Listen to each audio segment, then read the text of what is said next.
Македонија активно работи на реформската агенда. СДСМ нека продолжи да коленичи секојдневната притиска за бугари во устав. Големи се шансите сите 10 закони кои што се во грејс период да бидат испорачани, со што Македонија ќе дојде до финансиски средства од Европската унија предвидени согласно планот за раст. Премиерот Христијан Мицкоски вели дека по состанокот со Герт Јан Копман заклучено било дека најмалку 95% од она што го бара Брисел ќе биде исполнето. Имавме состанок со господинот Герт Јан Копман, кој што во рамките на Европската комисија тоа го движи. Сите сме оптимисти од оние 10, дека можеме 9,5 да испорачаме.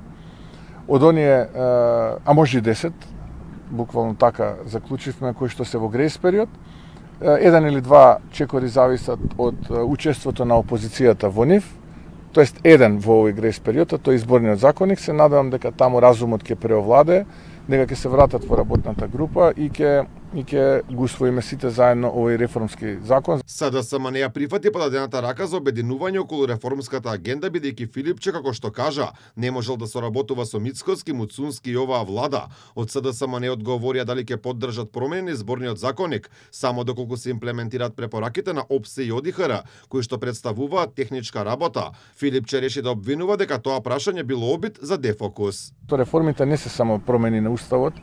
Јас го разбирам ова меко ткиво на македонскиот идентитет во СДСМ, кој што во моментот е раководство на СДСМ и дека најлесно им е да коленичат наместо да работат, но реформите и доказ дали сте за Европа не е само бугари во устав, туку има уште многу посуштински работи кои што треба да ги завршиме. Ние сме фокусирани на суштинските работи, а тие нека коленичат таму каде што коленичат.